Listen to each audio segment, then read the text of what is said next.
भारत ਨੂੰ मैं हमेशा कहनी हाँ कि मिर्चा लगदियां पाकिस्तान तो बहुत ज़्यादा, लेकिन मैं वजाहत कर देवां कि भारत ਨੂੰ आखिर मिर्चा लगदियां किहड़ियां ने।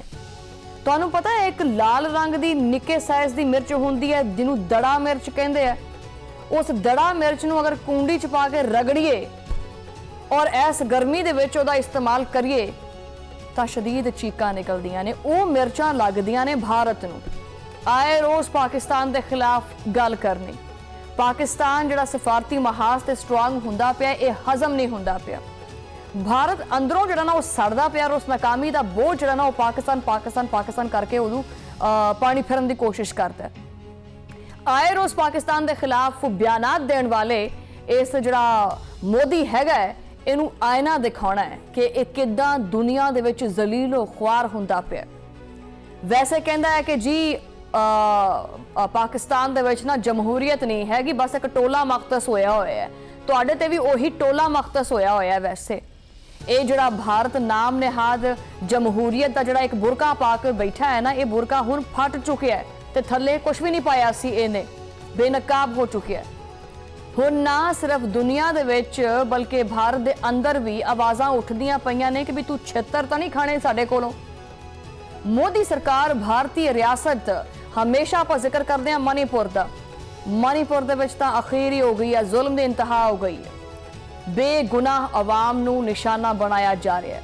हसदे खेड़दे वसदे जिहड़े कार ने वो साड़े जा रहे हैं। यानी नरेंद्र मोदी जिहड़ा हैगा हुण खुल्लम खुल्ला इंतकामी सियासत दे उत्ते उतरिया है। जिहड़ा ये सानू कहंदे आ कि जी ये पाकिस्तान दे उत्ते जमहूरीयत नहीं हैगी, बस एक टोला है पिछले 10 साल तो जिहड़ा अजूज मजूज तेरे उत्ते लग्या होया, इहदा की करना है। अगर तुसी तफसीलात सुनोगे तो मेरा गुस्सा तो कुछ भी नहीं हैगा। सुन के इंसान दे रोंगटे खड़े हो जाते हैं कि उत्थे चलदा की पिया। मणिपुर दे विच आज़ादी पसंद गिरोह सरगर्म ने, उन्हां दे सामने जिहड़ा मोदी हैगा इहदी जिहड़ी फौज है वो बिल्कुल ही बेबस हो चुकी है। अच्छा जदों उत्थे फौज नाकाम हुई तो इन्हां ने गुस्सा सारा दा सारा आवाम दे उत्ते कढ़ना शुरू कर दिता, निहत्ते शहरियां नूं निशाना बनाना शुरू कर दिता। यानी खरसियानी बिल्ली आप नौंदरा मार मार के खंबा नोचे, ये ओ वाला हिसाब होया। मैं नहीं, ये इंडिया टुडे भी कहता पे, उन्हें इस सच का एतराफ किया। इस रिपोर्ट के मुताबिक मणिपुर दे विच कई इजलाह दे विच भारतीय फौज की मौजूदगी दे विच जिहड़ा ना वो घरां दे विच अग लाई गई है और इस अग ने बहुत सारे जिहड़े घर ने वो सड़ के सवाह किए, हसदे बसदे घर उजाड़ दिते। ये जुल्म एक ऐसे वक्त दे विच कीता गया है जदों उत्थे एहतजाज चलदा पिया सी। मुकामी तंजीमां पुरामन रैलियां करदियां पईयां सी। वो आपदे जिहड़े चर्च रहनुमा हैगे ने उन्हां दे बेईमाना कतल दे खिलाफ इंसाफ मंगदियां पईयां सी। वो आपदे 14 यरगमाल अफराद की रिहाई का मुतालबा करदियां पईयां सी, मगर इंसाफ वो कित्थों मिले? इंसाफ दे बदले उन्हां नूं मौत मिली, उन्हां नूं बर्बादी मिली, उन्हां नूं खौफ मिलिया। कि ये है मोदी दा शाइनिंग इंडिया जिथे हक मंगन दे उत्ते घर ही साड़ देंदे है। वैसे कहते हैं कि जी पाकिस्तान च सुकून नहीं हैगा, इंडिया वाले पासे कोई बंदा मुंह करने को तैयार नहीं हैगा। ये किदां दी जमहूरीयत है? जुल्म दी ये दास्तान सिर्फ एक पिंड तक महदूद नहीं रहिंदी। मणिपुर के एक मुकामी मजामती गिरोह ने नवे नवे इंकशाफात किए ने। सोशल मीडिया के उत्ते दिल दहला देने वाले जिहड़े दावे ने वो सामने आए ने और इन्हां दे मुताबिक भारतीय अस्करी फोर्स आसाम राइफल्स आप पे तो ही बाहर हुई पई है। इस फोर्स ने मणिपुर के एक होर इलाके दे विच धावा बोले और उत्थे बेगुनाह और निहत्ते शहरियां दे उत्ते अंधाधुंध फायरिंग की है। मतलब जंगल का कानून चलता पिया इंडिया दे विच, कोई पुछन दस्सण वाला ही नहीं हैगा। इन्हां दे घरां नूं जिहड़े वो विचारे निहत्ते शहरी ने उन्हां नूं नजरे आतिश कीता गया। उत्थे जिहड़े मुकामी जिहड़ियां तंजीमां ने उन्हां दा जिहड़ा सबर है वो जवाब दे गया। उन्होंने इस बर्बरीयत की गैर जानिबदाराना तहकीकात का मुतालबा किया और बैन अल-अक़वामी इदारियां तो इंसाफ भी मंगे। वो जिम्मेदार अनासर के खिलाफ सख्त कार्रवाई चाहते हैं और आलमी अमूर के माहिरीन सूरत हाल नूं देख के काफ़ी परेशान ने कि भी ये आखिर मोदी नूं होया की पिया। उन्होंने कहना है कि मोदी हुकूमत की हठधर्मी ने सारा कुछ ही तबाह कर दिता है। ये असल च ना ये मैं दसदी हाँ कि ये प्रॉब्लम की चलता पिया है मोदी का। वैसे मोदी नूं दवाई दित्ती सी ना ये 2025 दे विच ऑपरेशन संदूर की जिहड़ी बीमारी लगी सी ना मोदी नूं, ते ओ ऑपरेशन संदूर की बीमारी का इलाज किया सी पाकिस्तान की फौज ने और पाकिस्तान की फौज ने एक मखसूस खास किस्म की दवाई दियां पुड़ियां बना के दित्तियां सी और उन्हें कहा सी भी इस टाइम तक खानियां नहीं, जो मुक गई तो दोबारा आ जावी, तेरा असीं दोबारा इलाज कर देंगे। ये आया नहीं, ये तां करके बीमार होया पिया, इनू कोड़ चलिया पिया। इस संगदिली और बेजा फौजी ताकत ने बहरान नू मजीद वधा दिता है। मणिपुर जिहड़ा है वो एक ऐसे बारूद के ढेर दे विच बदल चुकी है कि एक ऐसी अग है जो किसी दे भी काबू विच नहीं आती पई। उत्थे अमनो अमान की सूरत हाल मुकम्मल तौर पर तबाह हो चुकी है। कंट्रोल हुण सिर्फ और सिर्फ जिहड़ा तुसीं समझदे पे ना कि सिक्योरिटी फोर्सेस के हथ विच है, नहीं, उन्हां दे हथ दे विच भी नहीं हैगा। मोदी सरकार आपदे शहरियां दा खून बहाना शुरू कर दिता है उन्हें, तो फिर मुल्क के जिहड़े अंदरूनी हालात ने जिहड़े खराब हुंदे पे ने, इन्हां नूं रोक कौन सकदा है। मोदी ने सोचा सी भी इधरों मैं बंदूक सीधी करांगा तो उधरों ये लोग चुप कर जाएंगे और आज़ादी दीयां आवाज़ां बंद हो जाएंगियां।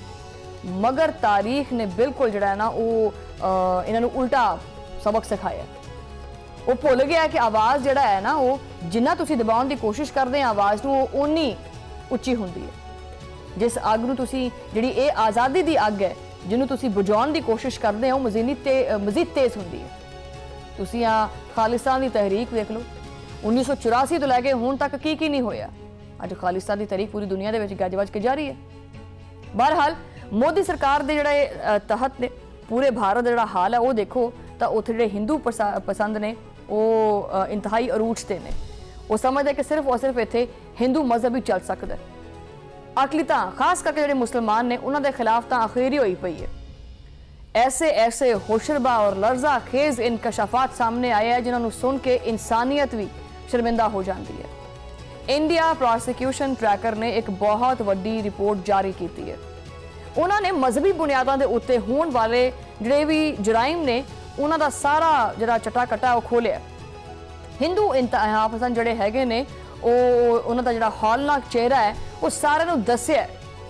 रिपोर्ट ये कहती है कि 2026 का आगाज बदतरीन रहा, यानी शुरू के जिहड़े 4 महीने ने उन्होंने अंदर अंदर 13 मुसलमान कतल किए गए और ये कतले आम भारत दियां 8 मुख्तलिफ रियासतों में होए।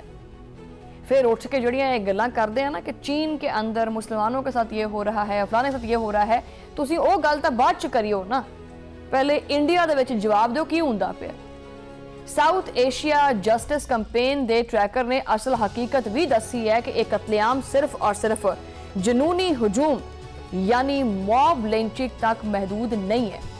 ये विच बाकायदा भारतीय मोदी हुकूमत खुद शामिल है। इस सारे गंदे खेड दे विच पूरी जिहड़ी रियासती सरपरस्ती है वो हासिल है। मोदी दी जिहड़ी पुलिस है ये खुद जाली मुकाबले करांदी पई है। मुतनाज़ा फौजी ऑपरेशन के नाम के उत्ते खून बहाया जा रहा है। दौराने हिरासत मशकूक हलाकतां वो भी आम हो चुकी ने। सरकारी कार्रवाइयां के जरिए मुसलमानों दी जिहड़ियां जिंदगियां ने वो छीनियां जा रही ने। हुण तक 4 मुसलमान बराह रास्त इन्हां सरकारी कार्रवाइयां दे विच मारे गए। की कोई सोच सकता है कि ये रियासत जिहड़ी है वो खुद आपदे ही शहरियां दी कातल बन जाए? जुल्म दी ये जंजीर जिहड़ी है ये रुकदी नहीं पई। भारत दे विच मुसलमानां नूं मुनज़म तरीके नाल टारगेट करके निशाना बनाया जाता है। ठीक है, उन्हां नूं बेदखली और जबरी नकल मकानी दे उत्ते मजबूर किया जाता है। वो आपदे ही मुल्क दे विच बुनियादी शहरी हकूक तो महरूम ने। इत्थे तक कि मजहबी आज़ादी दे उत्ते भी ताले लग चुके हैं। मुसलमानां नूं मस्जिदां दे विच नमाज जिहड़ा पढ़दे पे हुंदे ते फड़ लैंदे, घरां दे विच रोजे अवतार करने वालियां नूं हथकड़ियां ला देंदे और उन्हां दे उत्ते संगीन दफात जिहड़ा ना पा के ते जेल च पा देंदे। हुण जुल्म दी सब तो वड्डी इंतहा वेखो, एक मुतनाज़ा कानून लिया गया जिहदे जरिए भारत दी 13 रियासतां ने उन्हां नूं निशाना बनाया गया और उत्थे दे 5 करोड़ 60 लाख तो ज्यादा जिहड़े वोटर्स ने वो ही गैब कर दिते ने। इन्हां इंतखाबी फहरिस्तां दे विच ना बलखसूस मुसलमानों के जिहड़े नाम ने वो कड्ढे गए हैं। ये सारा कुछ इस वास्ते किया गया कि वो कभी वोट ही ना पा सकन, वो आपदे हके रायदही का जिहड़ा वो जिक्र ही ना कर सकन, उन्होंने हमेशा वास्ते इस चीज़ तो महरूम कर दिता है। रिपोर्ट दे विच एक होर सनसनीखेज इंकशाफ किया गया। खुद नरेंद्र मोदी मुसलमानों के खिलाफ जहर उगलदा पिया, उहदा हिंदुत्व जिहड़ा वजीर दाखिला है वो नफरत फैलांदा पिया। ਬੀਜੇਪੀ ਦੇ ਮੁਖਤਲਿਫ ਵਜ਼ੀਰ ਆਲਾ ਆਪਦੀਆਂ ਤਕਰੀਰਾਂ ਦੇ ਵਿੱਚ ਨਾ ਉਹ ਗੱਲ ਨਹੀਂ ਕਰਦੇ, ਉਹਨਾਂ ਦੇ ਮੂੰਹ ਦੇ ਵਿੱਚ ਜਿਹੜਾ ਉਹ ਅੰਗਾਰੇ ਰੱਖੇ ਹੋਏ ਆ, ਉਹ ਅੰਗਾਰੇ ਸਿੱਟਦੇ ਆਪਦੇ ਮੂੰਹ ਦੇ ਵਿੱਚੋਂ। ਉਹ ਹਿੰਦੂ ਵੋਟਰਸ ਨੂੰ ਖੁਸ਼ ਕਰਨ ਵਾਸਤੇ ਅਕਲੀਅਤਾਂ ਨੂੰ ਨਿਸ਼ਾਨਾ ਬਣਾਉਂਦੇ ਆ। ਪੂਰੀ ਦੁਨੀਆ ਨਾ ਹੁਣ ਇਹਦੇ ਬਾਰੇ ਖੁੱਲ੍ਹ ਕੇ ਗੱਲ ਕਰਨ ਲੱਗ ਪਈ ਹੈ। ਆਲਮੀ ਮਾਹਿਰੀਨ ਖੁੱਲ੍ਹ ਕੇ ਕਹਿੰਦੇ ਪਏ ਕਿ ਭਾਰਤ ਹੁਣ ਇੱਕ ਸੈਕੂਲਰ ਰਿਆਸਤ ਜਿਹੜਾ ਨਾ ਉਹ ਬਿਲਕੁਲ ਨਹੀਂ ਰਿਹਾ। ਇਹ ਅਕਲੀਅਤਾਂ ਵਾਸਤੇ ਸਮਝ ਲਓ ਇੱਕ ਮਕਤਲ ਬਣ ਚੁੱਕਿਆ, ਜਿੱਥੇ ਰਿਆਸਤੀ ਤਾਕਤ ਨੇ ਮੁਸਲਮਾਨਾਂ ਦਾ ਨਾਮੋ ਨਿਸ਼ਾਨ ਮਿਟਾਉਣ ਦੀ ਜਿਹੜੀ ਕੋਸ਼ਿਸ਼ ਹੈ ਉਹ ਕੀਤੀ ਹੋਈ ਹੈ, ਉਹ ਜਾਰੀ ਉਸਾਰੀ ਹੈ। ਲੇਕਿਨ ਕਹਿੰਦੇ ਆ ਨਾ ਕਿ ਜਿੱਦਾਂ ਦੀ ਕਰਨੀ ਫਿਰ ਉਦਾਂ ਦੀ ਹੀ ਭਰਨੀ। ਮੋਦੀ ਦੀ ਇਹਨਾਂ ਨਾਕਾਮ ਪਾਲਿਸੀਆਂ ਦਾ ਨਤੀਜਾ ਹੁਣ ਸਾਰਿਆਂ ਦੇ ਸਾਹਮਣੇ। ਇੰਤਹਾ ਪਸੰਦੀ ਦੀ ਇਸ ਅੱਗ ਨੇ ਖੁਦ ਭਾਰਤ ਨੂੰ ਹੀ ਆਪਦੇ ਲਪੇਟ ਵਿੱਚ ਲੈ ਲਿਆ। ਹੁਣ ਮੋਦੀ ਸਰਕਾਰ ਦੇ ਖਿਲਾਫ ਇੱਕ ਨਵਾਂ ਤੂਫਾਨ ਖੜਾ ਹੁੰਦਾ ਪਿਆ। ਮੈਂ ਹਮੇਸ਼ਾ ਕੋਟ ਕਰਦੀ ਹਾਂ ਕਿ ਭਾਰਤੀ ਆਵਾਮ ਜਿਹੜੀ ਹੈ ਨਾ ਉਹਦੇ ਉੱਤੇ ਮੈਂ ਟਾਰਗੇਟ ਨਹੀਂ ਕਰਦੀ, ਔਰ ਨਾ ਹੀ ਪਾਕਿਸਤਾਨ ਇਹਦੇ ਭਾਰਤੀ ਆਵਾਮ ਨੂੰ ਟਾਰਗੇਟ ਕਰਦਾ। ਭਾਰਤੀ ਨੌਜਵਾਨ ਜਿਹੜਾ ਹੈ ਉਹ ਵਿਚਾਰਾ ਕਿੰਨਾ ਤੰਗ ਹੋਏਗਾ ਭਾਰਤ ਦੇ ਕੋਲੋਂ। ਬਹਰਹਾਲ ਭਾਰਤੀ ਨੌਜਵਾਨਾਂ ਦੀ ਇੱਕ ਬਹੁਤ ਵੱਡੀ ਤਹਿਰੀਕ ਸ਼ੁਰੂ ਹੋ ਚੁੱਕੀ ਹੈ, ਜਿਹਦੇ ਬਾਰੇ ਚ ਤੁਹਾਨੂੰ ਸਾਰਿਆਂ ਨੂੰ ਪਤਾ ਹੈ, ਔਰ ਇਹ ਤਹਿਰੀਕ ਜਿਹੜੀ ਹੈ ਇਹ ਅਨਕਰੀਬ ਬੇਕਾਬੂ ਵੀ ਹੋ ਸਕਦੀ ਹੈ। ਭਾਰਤੀ ਨੌਜਵਾਨਾਂ ਨੇ ਹੁਣ ਮੋਦੀ ਸਰਕਾਰ ਨੂੰ ਸਿੱਧਾ ਚੈਲੰਜ ਕਰ ਦਿੱਤਾ ਹੈ। ਉਹਨਾਂ ਨੇ ਕਾਕਰੋਚ ਪਾਰਟੀ ਦੇ ਬੈਨਰਸ ਤਲੇ ਇੱਕ ਨਵੀਂ ਜੰਗ ਛੇੜ ਦਿੱਤੀ ਹੈ। ਨਈ ਦਿੱਲੀ ਦੇ ਵਿੱਚ ਇੱਕ ਬਹੁਤ ਵੱਡੇ ਇਹਤਜਾਜ ਦੀ ਕਾਲ ਦਿੱਤੀ ਗਈ ਹੈ। ਦਿਫਾਈ ਮਾਹਿਰੀਨ ਇਸ ਸੂਰਤ-ਏ-ਹਾਲ ਨੂੰ ਕਹਿੰਦੇ ਪਏ ਕਿ ਇਹ ਬਹੁਤ ਖੌਫਜ਼ਦਾ ਹੋ ਸਕਦੀ ਹੈ। ਉਹਨਾਂ ਨੂੰ ਖਦਸ਼ਾ ਹੈ ਕਿ ਇਹ ਪਾਰਟੀ ਪੂਰੇ ਭਾਰਤ ਦੇ ਵਿੱਚ ਫੈਲ ਜਾਏਗੀ, ਕਿਉਂਕਿ ਮੋਦੀ ਨੇ ਮੁਲਕ ਦੇ ਵਿੱਚ ਨਸਲੀ ਔਰ ਮਜ਼ਹਬੀ ਗਰੋਹਬੰਦੀਆਂ ਪੈਦਾ ਕੀਤੀਆਂ ਨੇ। ਹੁਣ ਨੌਜਵਾਨਾਂ ਦੇ ਸਬਰ ਦਾ ਪੈਮਾਨਾ ਇਹ ਬਿਲਕੁਲ ਲਬਰੇਜ਼ ਹੋ ਚੁੱਕਿਆ ਹੈ। ਮੋਦੀ ਸਰਕਾਰ ਨੇ ਇਹਨਾਂ ਮਸਲਿਆਂ ਨੂੰ ਹੱਲ ਕਰਨ ਦੀ ਕੋਸ਼ਿਸ਼ ਨਹੀਂ ਕੀਤੀ, ਬਲਕਿ ਸਿਆਸੀ ਫਾਇਦੇ ਵਾਸਤੇ ਇਹਨਾਂ ਨੂੰ ਮਜ਼ੀਦ ਤੇਜ਼ ਕੀਤਾ ਔਰ ਮਜ਼ਹਬੀ ਰੰਗ ਦਿੱਤਾ ਹੈ। ਇਹਦਾ ਨਤੀਜਾ ਫਿਰ ਜਨਾਬੇ ਵਾਲਾ ਇਹ ਨਿਕਲਿਆ ਕਿ ਨੌਜਵਾਨ ਖੁਦ ਨੂੰ ਆਪਦੇ ਆਪ ਨੂੰ ਤਨਹਾ ਸਮਝਣ ਲੱਗ ਪਿਆ। ਨਸਲ, ਜ਼ਾਤ-ਪਾਤ ਔਰ ਮਜ਼ਹਬ ਦੀ ਬੁਨਿਆਦ ਦੇ ਉੱਤੇ ਉਹਨਾਂ ਨੂੰ ਧੁਤਕਾਰਿਆ ਗਿਆ। ਉਹਨਾਂ ਨੇ ਹੁਣ ਭਾਰਤ ਦੇ ਵਿੱਚ ਆਪਦਾ ਮੁਸਤਕਬਲ ਜਿਹੜਾ ਵੇਖਿਆ ਤਾਂ ਉਹਨਾਂ ਨੂੰ ਸਿਰਫ ਆਇਆ ਨੇਰਾ ਹੀ ਨੇਰਾ ਨਜ਼ਰ। ਦੇਖੋ, ਕਿਉਂਕਿ ਇਹਦੀ ਵਜ੍ਹਾ ਇਹ ਹੈ ਕਿ ਭਾਰਤ ਦੇ ਵਿੱਚ ਇਸ ਵਕਤ ਬਦਤਰੀਨ ਬੇਰੁਜ਼ਗਾਰੀ ਫੈਲ ਚੁੱਕੀ ਹੈ, ਤਾਂ ਕਰਕੇ ਇਹ ਗੁੱਸਾ ਹੈ। ਹੁਕੂਮਤੀ ਸਤ੍ਹਾ ਦੇ ਉੱਤੇ ਕਰਪਸ਼ਨ ਦੇ ਜਿਹੜੇ ਸਾਰੇ ਰਿਕਾਰਡ ਨੇ ਉਹ ਟੁੱਟ ਚੁੱਕੇ ਹੈ, ਔਰ ਇਹ ਕਰਕੇ ਇਹ ਜਿਹੜੀ ਕਾਕਰੋਚ ਜਨਤਾ ਪਾਰਟੀ ਹੈ ਇਹ ਇੱਕ ਇਨਕਲਾਬੀ ਤੌਰ ਤੇ ਸਾਹਮਣੇ ਆਈ ਹੈ। ਇਹੀ ਉਹ ਬੁਨਿਆਦੀ ਬੁਹਰਾਨ ਹੈ ਜਿਹਨੇ ਇਸ ਤਹਿਰੀਕ ਨੂੰ ਜਨਮ ਦਿੱਤਾ ਹੈ। ਭਾਰਤ ਦੇ ਜਿਹੜੇ ਸੀਨੀਅਰ ਵਕੀਲ ਪ੍ਰਸ਼ਾਂਤ ਨੇ ਉਹਨਾਂ ਨੇ ਇੱਕ ਸੱਚੀ ਗੱਲ ਕੀਤੀ ਹੈ ਕਿ ਉਹਨਾਂ ਦੇ ਮੁਤਾਬਿਕ ਮੋਦੀ ਸਰਕਾਰ ਅੰਦਰੋਂ ਬਿਲਕੁਲ ਹੀ ਹਿਲ ਚੁੱਕੀ ਹੈ। ਉਹ ਭਾਰਤ ਦੇ ਵਿੱਚ ਇਸ ਜੈਨਜ਼ੀ ਯਾਨੀ ਨੌਜਵਾਨ ਦੇ ਇਨਕਲਾਬ ਤੋਂ ਸਖਤ ਡਰੀ ਪਈ ਹੈ। ਉਹਨਾਂ ਦਾ ਕਹਿਣਾ ਹੈ ਕਿ ਇਹ ਗੁੱਸਾ ਹੁਣ ਰੁਕਣ ਵਾਲਾ ਨਹੀਂ ਹੈਗਾ। ਵੱਧਦੀ ਹੋਈ ਬੇਰੁਜ਼ਗਾਰੀ ਨੇ ਨੌਜਵਾਨਾਂ ਨੂੰ ਸੜਕਾਂ ਦੇ ਉੱਤੇ ਲਿਆ ਕੇ ਖੜਾ ਕਰ ਦਿੱਤਾ ਹੈ।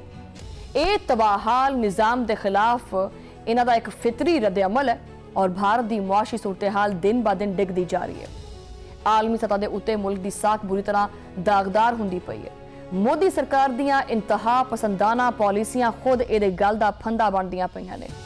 ਮੋਦੀ ਨੇ ਸੋਚਿਆ ਸੀ ਕਿ ਉਹ ਮਨੀਪੁਰ ਦੇ ਲੋਕਾਂ ਨੂੰ ਕੁਚਲ ਦੇਗਾ, ਮੁਸਲਮਾਨਾਂ ਨੂੰ ਕਤਲ ਕਰ ਦੇਗਾ, ਹਿੰਦੂਤਵਾ ਦਾ ਰਾਜ ਕਾਇਮ ਕਰ ਲੇਗਾ ਔਰ ਕੋਈ ਵੀ ਉਹਦਾ ਰਾਸਤਾ ਨਹੀਂ ਰੋਕ ਸਕੇਗਾ। ਲੇਕਿਨ ਹੁਣ ਭਾਰਤ ਦਾ ਆਪਦਾ ਹੀ ਨੌਜਵਾਨ ਬੇਦਾਰ ਹੋ ਚੁੱਕੇ ਹੈ। ਉਹ ਇਸ ਜਾਬਰਾਨਾ ਨਿਜ਼ਾਮ ਦੇ ਖਿਲਾਫ ਇੱਕ ਮਜ਼ਬੂਤ ਦੀਵਾਰ ਬਣ ਕੇ ਖੜਾ ਹੋ ਗਿਆ। ਅੱਜ ਦਾ ਭਾਰਤ ਅੰਦਰੂਨੀ ਜੰਗ ਦੀ ਜਿਹੜਾ ਉਹ ਭੀੜ ਦੇ ਵਿੱਚ ਆ ਚੁੱਕਿਆ ਹੈ। ਮਜ਼ਹਬੀ ਨਫ਼ਰਤ ਔਰ ਨੌਜਵਾਨਾਂ ਦੀ ਬਗਾਵਤ ਨੇ ਇਹਨੂੰ ਆਸਿਓਂ ਪਾਸਿਓਂ ਘੇਰ ਲਿਆ। ਮੁਲਕ ਇੱਕ ਐਸੇ ਮੋੜ ਦੇ ਉੱਤੇ ਖੜਾ ਹੈ ਜਿੱਥੇ ਮੇਰੇ ਖਿਆਲ 'ਚ ਮੋਦੀ ਦੀ ਜਿਹੜੀ ਉਲਟੀ ਗਿਣਤੀ ਹੈ ਉਹ ਸ਼ੁਰੂ ਹੋ ਗਈ ਹੈ। ਮੋਦੀ ਸਰਕਾਰ ਨੇ ਅਕਲੀਅਤਾਂ ਦੇ ਉੱਤੇ ਉਹ ਜ਼ੁਲਮ ਕੀਤੇ ਹੈ ਕਿ ਜਿਹੜਾ ਹੁਣ ਇਹਦੇ ਗੱਲ ਦਾ ਇਹ ਫੰਦਾ ਬਣ ਚੁੱਕਿਆ ਹੈ। ਮਨੀਪੁਰ ਦੇ ਜਲਦੇ ਹੋਏ ਕਾਰ ਮੋਦੀ ਨੂੰ ਕਦੀ ਮਾਫ ਨਹੀਂ ਕਰਨਗੇ। ਮੁਸਲਮਾਨਾਂ ਦੀਆਂ ਸਿਸਕੀਆਂ ਔਰ ਨੌਜਵਾਨਾਂ ਦਾ ਇਹ ਗੁੱਸਾ ਰੰਗ ਲੈ ਕੇ ਆਏਗਾ ਔਰ ਇਹ ਫਾਸ਼ਿਸਟ ਰਾਜ ਹੁਣ ਜ਼ਿਆਦਾ ਦਿਨ ਤੱਕ ਨਹੀਂ ਚੱਲ ਸਕਦਾ।